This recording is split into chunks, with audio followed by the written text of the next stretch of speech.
Okay पिछले class का हम लोग का प्रोग्रेस था न्यूक्लियस और क्रोमोसोम के। अब न्यूक्लियस के अंदर जो रहने वाले स्ट्रक्चर थे वो कौन थे? क्रोमोसोम हम लोग लिख के रखे थे। अब न्यूक्लियस के अंदर हम लोग देखेंगे क्रोमोसोम्स। तो इतना हम लोग को पता था कि क्रोमोसोम कौन है, तो जेनेटिक मटेरियल है, और इनका मेन स्ट्रक्चरल मॉलिक्यूल कौन है, तो डीएनए। अब डीएनए को एक सुरक्षित कवच के अंदर सेटल करके रखने वाला स्ट्रक्चर कौन है, तो प्रोटीन है। इसलिए ये प्रोटीन और डीएनए कंबाइंडली बनाते हैं क्रोमोसोम। ठीक है, यूकैरियोटिक सेल में, चाहे वो प्लांट सेल हो चाहे एनिमल सेल हो, ये पाए जाएंगे। और कहाँ? न्यूक्लियस के अंदर। ठीक है, अब हम लोग को ये जानना था कि उसमें जो एक सेंट्रल स्ट्रक्चर होता है, प्राइमरी कॉन्स्ट्रिक्शन, जिसको हम लोग कहे थे, नाम बताइए प्राइमरी कॉन्स्ट्रिक्शन का नाम? सेंट्रोस है, सेंट्रोमेयर। Very good. तो ये सेंट्रोमेयर था। सेंट्रोमेयर के पोजीशन के आधार पर इसका हम लोग क्लासिफिकेशन करते हैं। तो क्रोमोसोम टाइप्स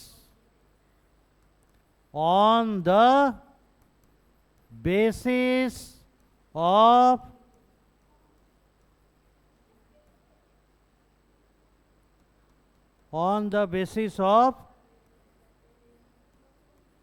centromere position,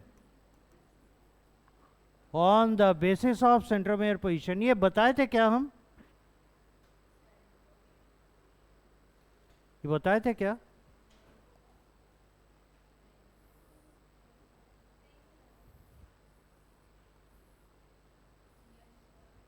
ये हमको लग रहा है बताएं। हाँ, हो चुका है। 4 टाइप के थे। हाँ, ये बता दिए। नहीं नहीं, ये बता चुके हैं हम। आज बताने वाले थे आप लोग को न्यूक्लियस में न्यूक्लियर पोर कॉम्प्लेक्स, उसके बारे में, कि कैसे ये एक स्ट्रक्चर ऐसा बना हुआ है जो कि न्यूक्लियस के अंदर आने जाने वाले मटेरियल्स का, है ना, रेगुलेशन करता है। न्यूक्लियस, और इसके अंदर पाया जा रहा है जो एनपीसी, यानी न्यूक्लियर पोर कॉम्प्लेक्स। लोकेशन इसका है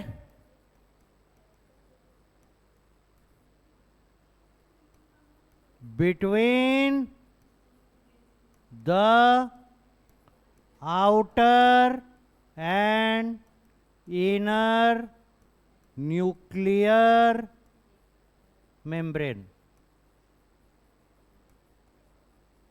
आउटर और इनर न्यूक्लियर मेम्ब्रेन के बीच में होता है। अगर आप लोग को इसका पोजीशन ध्यान में है तो देखिए, तो इस तरीके से रहता था ना, ऐसे एक गैप छूटता था, न्यूक्लियस का बाउंड्री था, ये था इनर मेम्ब्रेन,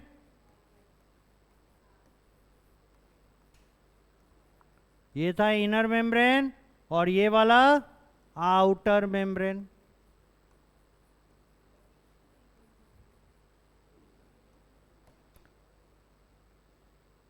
ये इनर मेम्ब्रेन, या आउटर मेम्ब्रेन, और बीच बीच में क्या होता था, इनर और आउटर मेम्ब्रेन दोनों डिसकंटिन्यू रहता था, बीच में छूट जाता था। तो छूट गया यानी वहां पे गैप बन गया। इसी गैप को हम लोग कह रहे थे एनपीसी, यानी nuclear pore complex. Nuclear pore complex. अभी जितना सिंपल लग रहा है इतना सिंपल भी नहीं है, ये काफी कॉम्प्लिकेटेड स्ट्रक्चर है।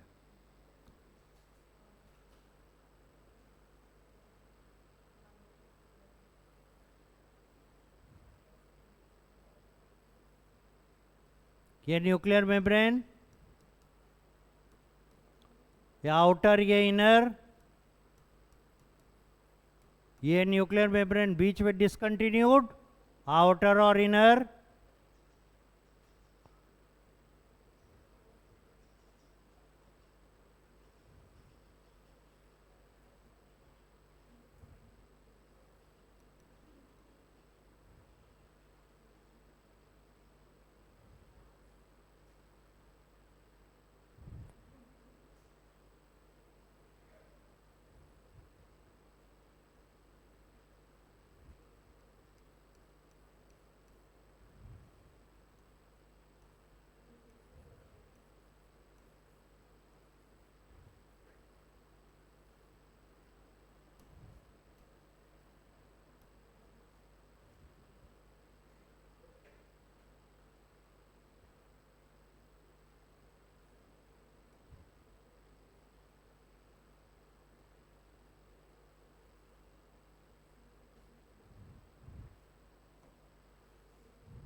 ये है न्यूक्लियर बास्केट प्रोटीन, ये न्यूक्लियर रिंग, एक बीच में भी यहां पे रिंग नजर आता है इसके,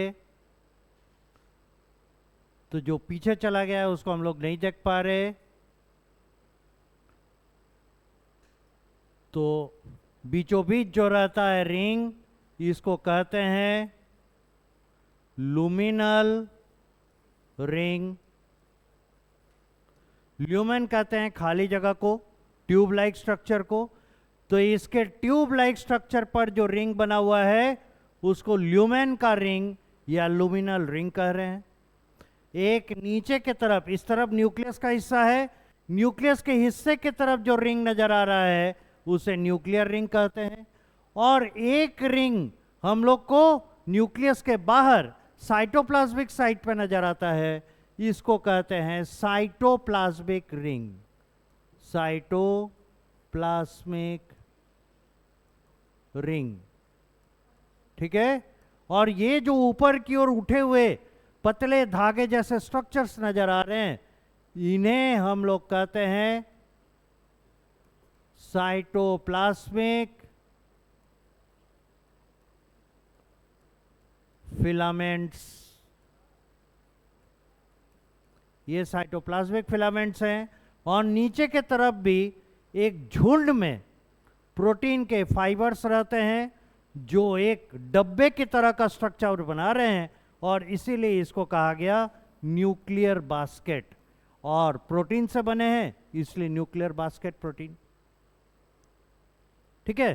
तो कैसा लग रहा है देख के? एक कप जैसा स्ट्रक्चर लग रहा है जिसमें ढेरों प्रोटीन्स उपस्थित हैं, ढेरों प्रोटीन्स प्रेजेंट है। ठीक है।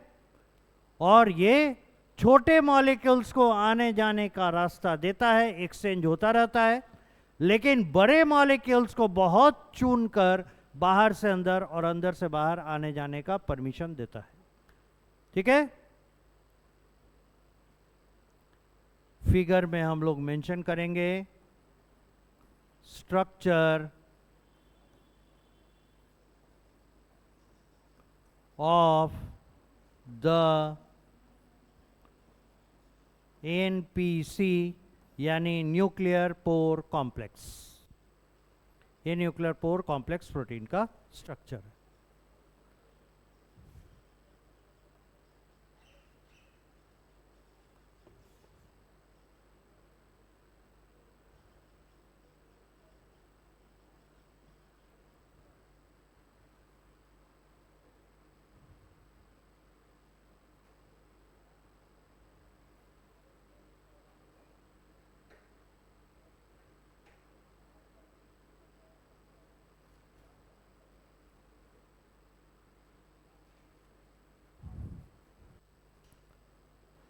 अब चलिए, इतना देखने के बाद आगे बढ़े। नेमिंग हो गया?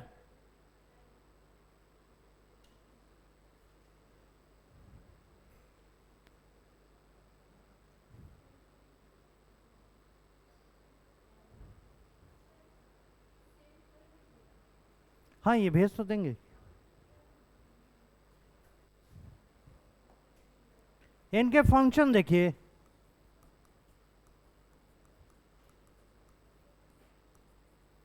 फंक्शन ऑफ द या functions of the nuclear pore complex, NPC के फंक्शंस। ये पहला काम करता है रेगुलेट करना, रेगुलेट्स ट्रांसपोर्ट। और किनका रेगुलेशन करता है? रेगुलेशन करना मतलब बढ़ाना घटाना। तो किनका रेगुलेशन करेगा? बड़े पार्टिकल्स का, बड़े मॉलिक्यूल्स का, जो कि न्यूक्लियस से बाहर की ओर आएंगे या साइटोप्लाज्म से न्यूक्लियस की ओर जाएंगे। तो regulates transport of large sized molecules.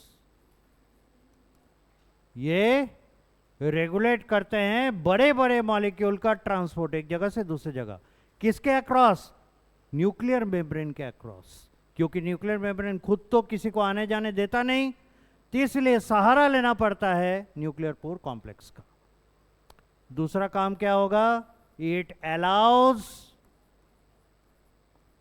Movement या मूविंग आउट कह लीजिए, moving out of ribosome and RNA to the cytoplasm from the nucleus। ये न्यूक्लियस से साइटोप्लाज्म की ओर अलाउ करता है राइबोसोम और आरएनए का ट्रांसपोर्ट, पर इन्हें वापस नहीं बुलाएगा। तुम गए जाओ, वापस आने का रास्ता तुम्हारे लिए नहीं है। क्यों? क्योंकि इनका काम है साइटोप्लाज्म में, फिर ये वापस न्यूक्लियस में आके करेंगे क्या? देयर इज नो यूज, इसीलिए इन्हें वापस नहीं बुलाता। ठीक है? उसी तरह से serial number 3, it allows entry of important proteins for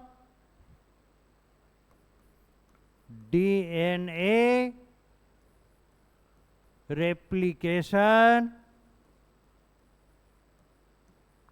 RNA production from cytoplasm. अब देखिए, ये अलाउ तो करता है इन प्रोटीन्स को साइटोप्लाज्म से डीएनए के साइटोप्लाज्म से न्यूक्लियस के अंदर आने के लिए। और ये कौन कौन है? डीएनए रेप्लिकेशन कराने वाले प्रोटीन, आरएनए प्रोड्यूस कराने वाले प्रोटीन। ऐसे प्रोटीन्स का जरूरत न्यूक्लियस के अंदर है, साइटोप्लाज्म के अंदर इसकी आवश्यकता नहीं है। तो यदि ये न्यूक्लियस के अंदर आ गए, फिर इन्हें बाहर भागने को क्यों देगा? इसलिए फिर से वहां पर वो एक चेक लगा देगा कि आप आ तो गए पर यहां से जा नहीं सकते। जैसे उनके लिए था, आप चले गए वापस नहीं आ सकते, उसी तरह आप आइए पर यहां से जाना नहीं, क्योंकि आपका काम यहीं पे। समझ गए? इस तरीके से सिलेक्टिवली ये अलाउ करता है बड़े बड़े मॉलिक्यूल्स को किसी एक डायरेक्शन से दूसरे डायरेक्शन की ओर जाना, लेकिन जाने के बाद उन्हें वापस जाने आने देने का प्रोविजन नहीं।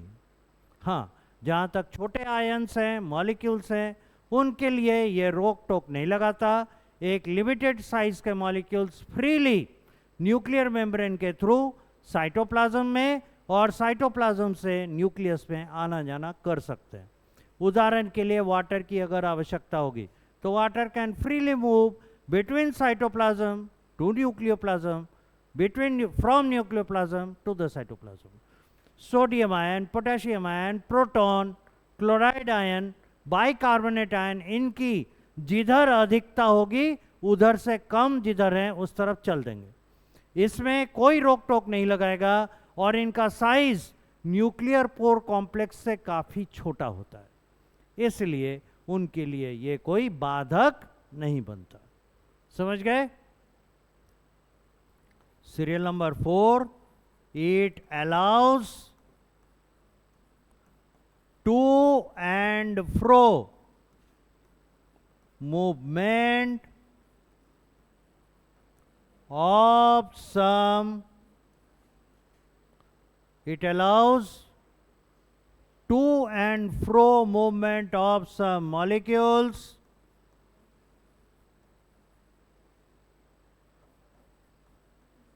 through it, like some ions, water, etc.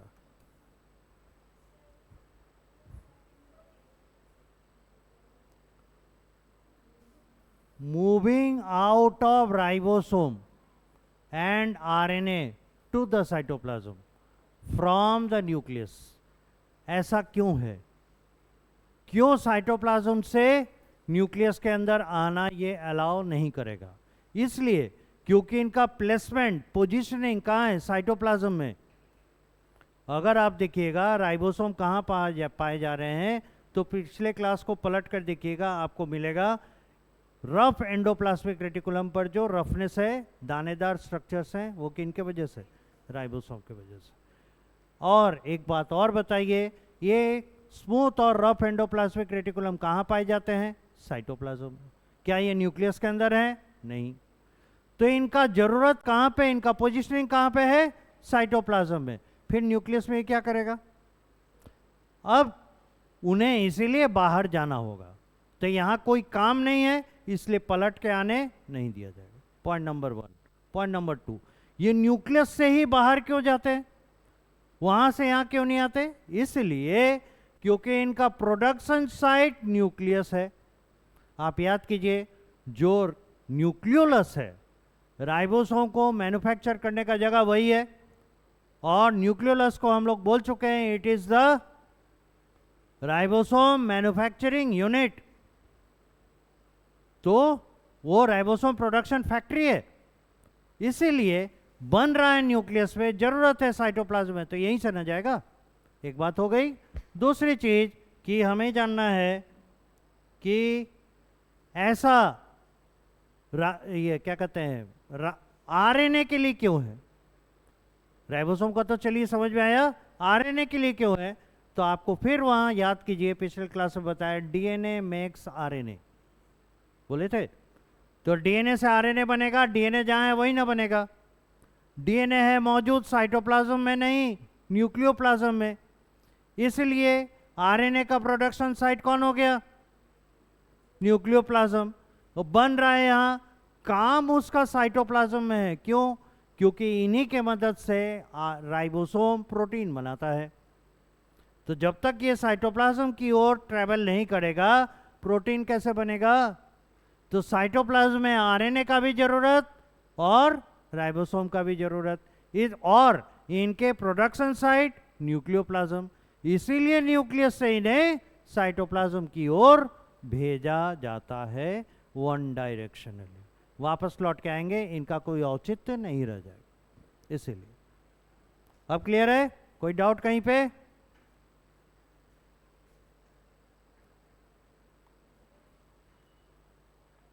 एक क्वेश्चन देखिए तो,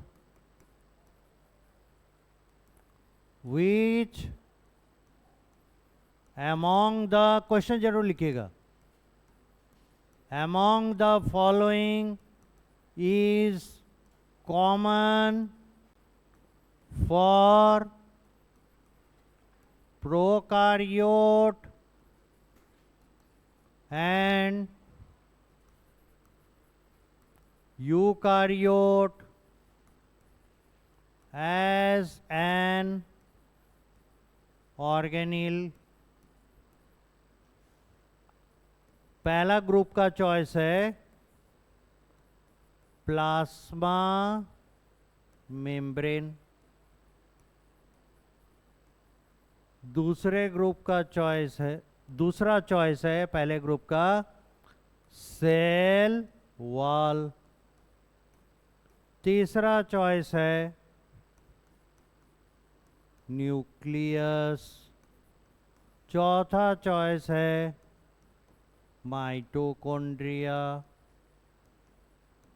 पांचवा चॉइस है नन ऑफ द एबव। हमें जवाब चाहिए। थोड़ा सोचिए और तुरंत जवाब दीजिए। क्वेश्चन लिखते लिखते दिमाग में आंसर घूमना चाहिए और फिर बताइएगा। क्वेश्चन लिखते लिखते आंसर बताइए।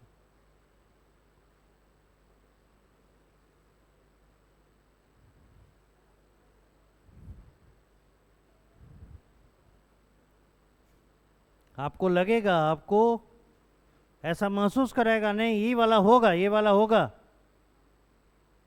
लेकिन पहले ही बता रहे हैं सोच के जवाब दीजिएगा, क्योंकि जवाब देने के बाद आपको एक्सप्लेन करने भी आना चाहिए कि अगर हम ऐसा कर रहे हैं तो ऐसा क्यों, आपके जवाब का बेसिस क्या है, क्या सोचकर हम लोग इस बात को कह रहे हैं। इसलिए एक्सप्लेनेशन हमेशा तैयार रखिएगा। आपका क्या कहना है? Option A. दो लोगों का ऑप्शन ए है, और भी कोई?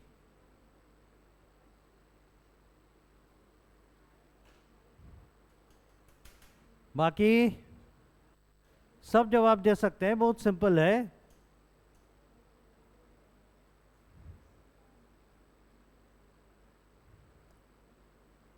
आप नहीं, अभी कहना नहीं चाह रहे हैं। हाँ, पर ये चीज़ पढ़ा हुआ जाना हुआ लग रहा है। 9th में पढ़े, 9th में पढ़े। आपको क्या कहना है? न्यूक्लियस। देखिए 5 चॉइस है, एक एक करके चुनिएगा तो एक तो सही हो ही जाएगा, पर बात यहाँ बनेगी नहीं, क्योंकि आपको जवाब देना है विथ लॉजिक। तो चुनने का टाइम गया। अब जरा बताइएगा इसको क्यों चुना गया? दोनों जगह दिखाई दे रहा है इसलिए आप कह रहे हैं, ठीक है। और ये न्यूक्लियस को चुनने के पीछे रीजन क्या है? आपको क्वेश्चन में पूछ रहा है common for prokaryote and eukaryote. इसका मतलब है प्रोकैरियोट और यूकैरियोट दोनों में कॉमन, यानी दोनों में होना चाहिए। क्या न्यूक्लियस दोनों में होता है? नहीं भाई, प्रोकैरियोट में न्यूक्लियस नहीं होता, यूकैरियोट में होता है, इसलिए ये तो गलत है। प्रोकैरियोट में माइटोकॉन्ड्रिया दिखता है। माइटोकॉन्ड्रिया का आकार बैक्टीरिया के आकार के लगभग बराबर होता है, और कई गुण हैं जिससे हम लोग प्रूव कर चुके हैं कि ये बैक्टीरिया ही है जो आज से अरबों साल पहले यूकैरियोटिक सेल के अंदर समा गए और उसके बाद ये इसका हिस्सा बनकर जीवन जीने लगे। इसलिए माइटोकॉन्ड्रिया भी नहीं होगा। अब बच जाता है एक तो प्लाज्मा मेम्ब्रेन और एक तो सेल वॉल। तो क्वेश्चन के जड़ में जाइए।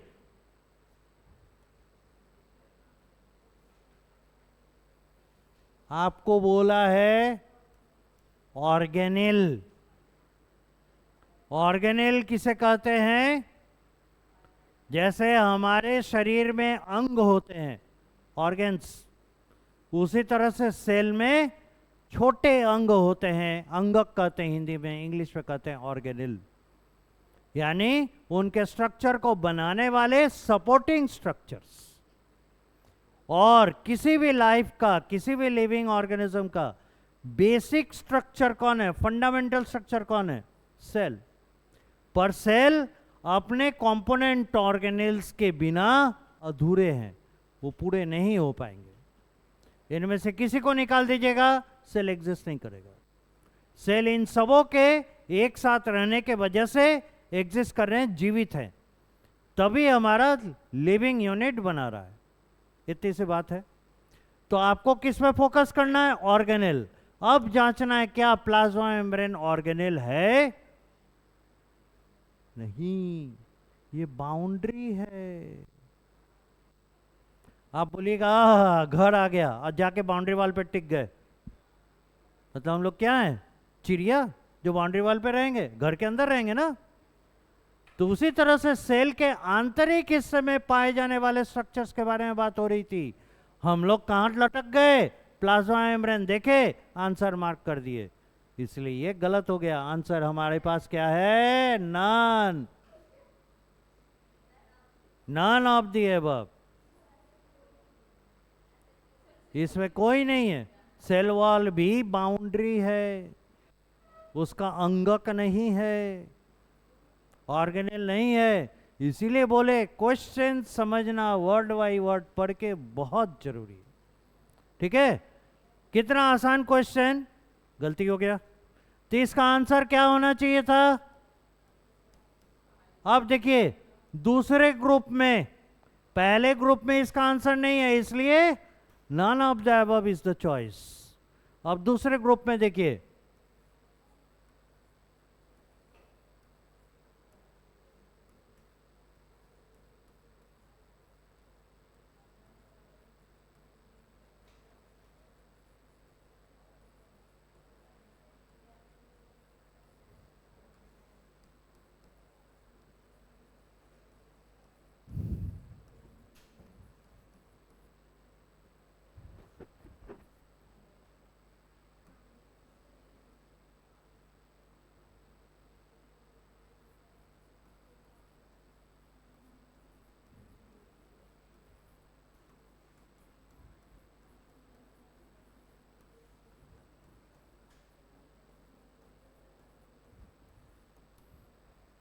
अब यहां देखिए तो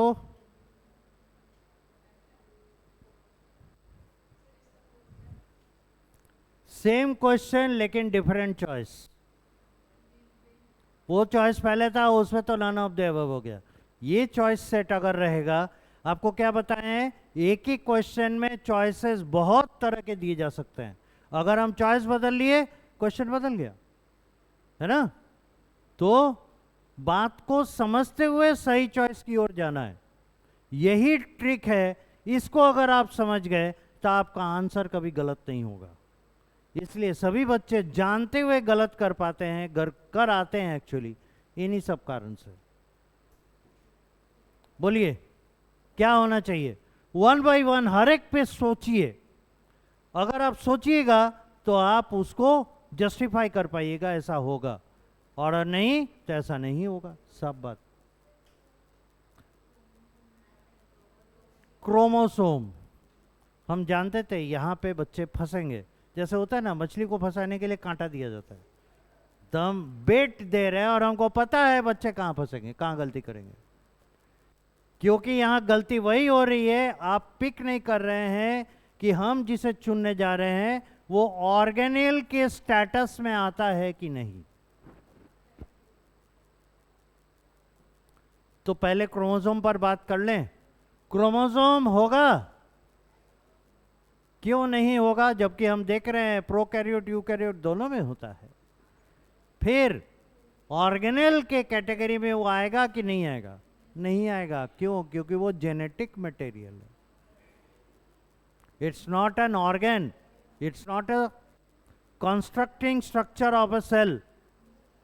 इसलिए ये कहां गया, नहीं होगा। अब रहा वैक्यूल। वैक्यूल का बेसिक देखिए, अगर आप पढ़े हैं कॉपी पलट कर देखिएगा, आपको बताए हैं वैक्यूल एक ऑर्गेनेल है, और ये कहां से उत्पन्न होता है, एंडोमेम्ब्रेन सिस्टम्स की पैदाइश है। और एंडोमेम्ब्रेन सिस्टम कैसे बना, सेल के अंदर मेम्ब्रेन बाउंड स्ट्रक्चर बन रहे उससे बने। अब एक बात बताइए, यूकैरियोट और प्रोकैरियोट पे सबसे बड़ा डिफरेंस है, प्रोकैरियोट के अंदर कोई भी मेम्ब्रेन से घिरा हुआ स्ट्रक्चर नहीं होता। उठाकर कॉपी देख लीजिए, साफ साफ लिखा हुआ है। और एंडोमेम्ब्रेन सिस्टम ये उपज है किसकी? यूकैरियोटिक सेल्स की। तभी उसमें endoplasmic reticulum, Golgi body, vacuole, lysosome, ये चार इन्हीं की उपज हैं, इन्हीं से बनते हैं, ये पाए जाते हैं। तो चूंकि ये मेम्ब्रेन से घिरे स्ट्रक्चर हैं, प्रोकैरियोट में नहीं होते, इसलिए कॉमन स्टेटस हासिल नहीं करता। तो ये भी आंसर नहीं होगा। साइनोफाइसियन ग्रैन्यूल ये पाए तो जाते हैं प्रोकैरियोटिक सेल में, पर यूकैरियोटिक सेल में नहीं होते, नहीं होगा। मेसोसोम प्रोकैरियोटिक सेल में होता है, यूकैरियोटिक सेल में नहीं होता। इसलिए यहां भी none of the above answer है। चॉइस तीसरा देखते हैं, तीसरे ग्रुप में। तो देखिए, एक ही क्वेश्चन को कितने तरीके से पूछा जा सकता है, देख रहे हैं। तो ये टीचर के हाथ में है, वो एक ही क्वेश्चन को देगा, चॉइस बदलकर क्वेश्चन बदल देगा, और आप उसमें जाल में मत फंसे, क्योंकि आप क्वेश्चन के बेसिक को समझें तभी आप सही चॉइस तक पहुंचेंगे। अब देखिए, स्ट्रक्चर में दिया, सी चॉइस में पहला है आरएनए, दूसरा है राइबोसोम, तीसरा है क्लोरोफिल, चौथा है क्लोरोप्लास्ट। अब चुनिए, और पांचवा है नन। देखे, दो बार धोखा खाए हुए बच्चे तीसरी बार सही पहचानते हैं कि नहीं?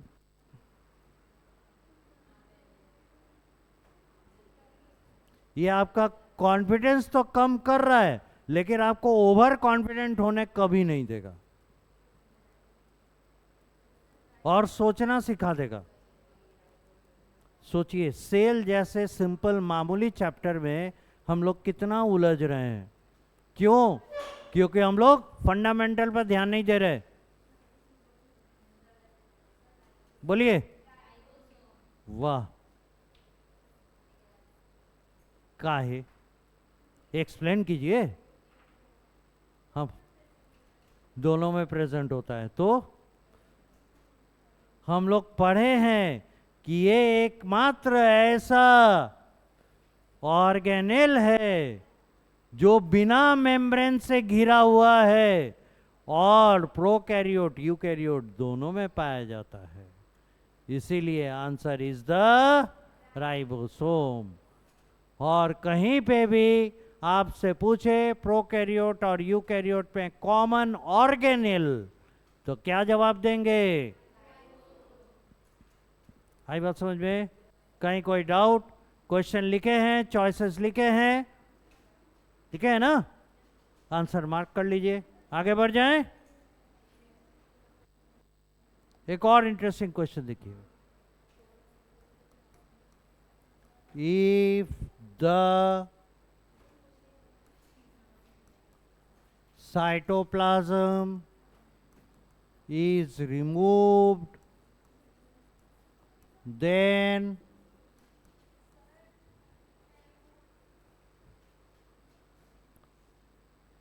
no cell can remain alive.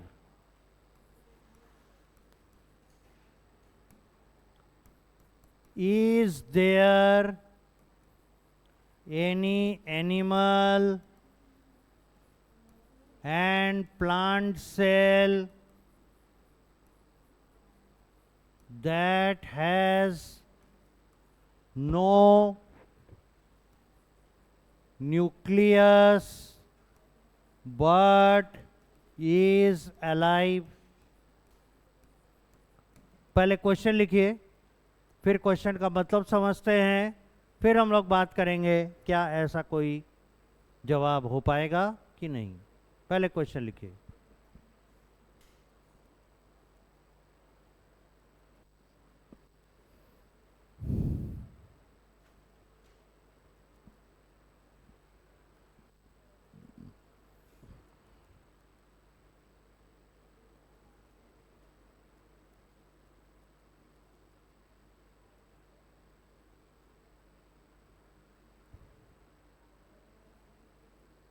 तो आपको जवाब दें, ऐसा बिल्कुल हो सकता है कि सेल के अगर न्यूक्लियस ना हो और वो जीवित रहें, और ऐसे उदाहरण भी हमारे पास हैं जिनके न्यूक्लियस नहीं है और वो जीवित है। आइए answer, yes there are some, बात नहीं, there are some animal cells that are living without nucleus.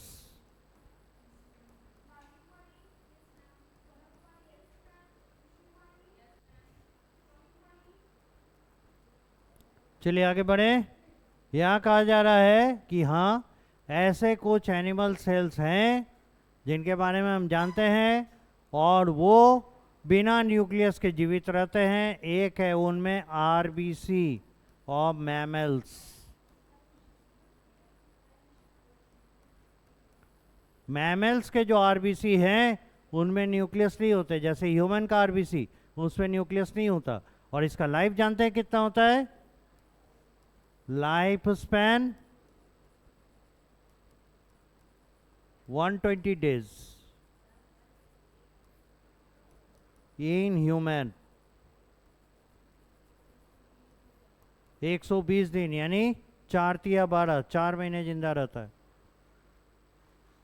तो बिना न्यूक्लियस के सेल जीवित रहते हैं। और भी कोई एग्जांपल है? तो दूसरा एग्जांपल है प्लेटलेट्स। ये भी फॉर ह्यूमन। अगर ह्यूमन के प्लेटलेट की बात करें, इनमें भी न्यूक्लियस नहीं होते और ये भी बिना न्यूक्लियस के जीवित रहते हैं, पर अलग बात है इनका लाइफ स्पैन कम होता है, 3 to 5 days।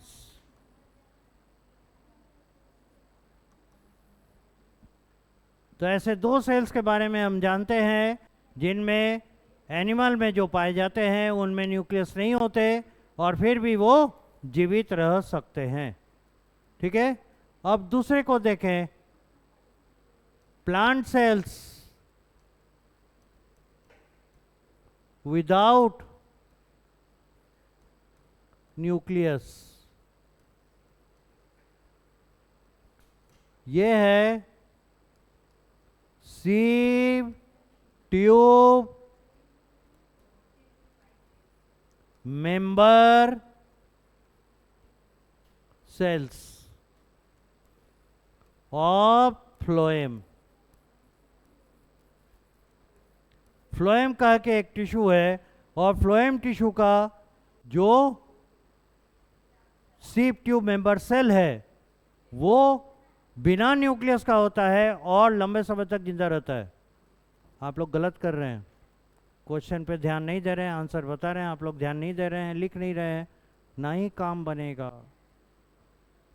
बात कीजिएगा तो फिर दिमाग में से निकल ना जाएगा, इसलिए क्लास के दौरान बात नहीं किया कीजिए, आपको ही नुकसान होगा। जितनी बातें समझा रहे हैं वो जब तक आप याद नहीं रखेंगे आपको फ़ायदा नहीं होगा। सिर्फ आंसर जान जाने से दोबारा हम क्वेश्चन पूछेंगे फिर गलती कीजिएगा, और हम नहीं चाहते हैं कि आप गलती करें।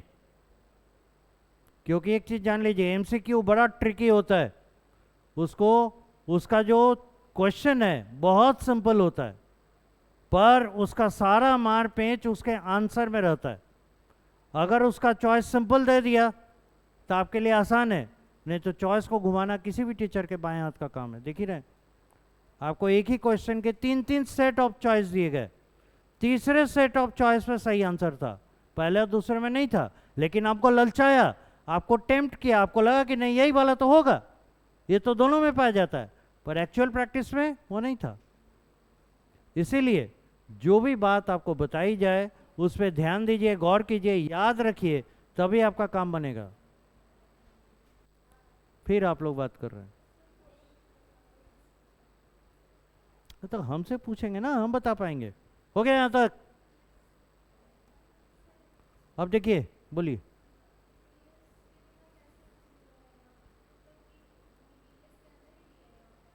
हाँ हाँ, सोचना सही है, पर है क्या, जितनी मटेरियल्स की आवश्यकता है डीएनए ने उतने मटेरियल बनाकर उसे दे दिए। ठीक है, DNA makes RNA, RNA makes protein. तो जितने प्रोटीन की आवश्यकता थी इन सेल्स को, उतने प्रोटीन्स बनाकर दे दिए गए। अब उनसे उनका काम उतने लंबे समय तक चला, उनकी बात। दूसरे में कम समय तक चला, जैसे देख रहे हैं जो प्लेटलेट्स हैं उनमें बहुत कम समय तक जिंदा रह पाता है। क्यों? क्योंकि उनमें वो प्रोटीन्स बहुत जल्दी खर्च हो जाते हैं, उसके बाद उसको काम करने में बनता नहीं है, दे डाई। तो वो इसी तरह से बने, 3 से 5 दिन का जीवन लेके, और ये 3-4 महीने का जीवन लेके बना। हाँ बिल्कुल, हमारे बोन मैरो में लंबी हड्डियां जो हैं उनके अंदर जो पल्पी टिश्यू होता है उसको बोन मैरो कहते हैं। बोन मैरो के अंदर ब्लड सेल्स बनते हैं, आरबीसी है, डब्ल्यूबीसी है, प्लेटलेट